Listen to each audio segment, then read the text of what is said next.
চমৎকার, অসাধারণ। দুই বন্ধু মিলে ঘুরছে নদীতে স্পিড বোর্ডে। ওয়াও, চমৎকার বিনোদন। দেখেছেন কত সুন্দর, মানে চমৎকার নদীতে স্পিড বোটগুলো বিনোদন হয়ে দাঁড়াচ্ছে। শহর ভিত্তিক, আমরা শহরে থাকি তো বন্দি, তাই ঘুরতে পারি না। এরকম স্পিড বোটে বিনোদন করি, ঘুরি। ফ্যামিলি নিয়ে আসবেন। চমৎকার না? অসাধারণ। আমরা চালাতে পারি না তো কি হয়েছে?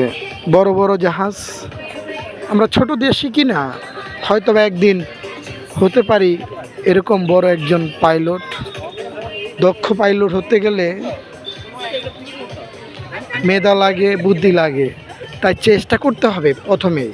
দেখেছেন আঁকা বাঁকা চলে, না শিখলে যা হয়। ধীরে ধীরে শিখবেন, একদিন দক্ষ পাইলট হয়ে যাবেন। ভালো থাকবেন, আল্লাহ হাফেজ।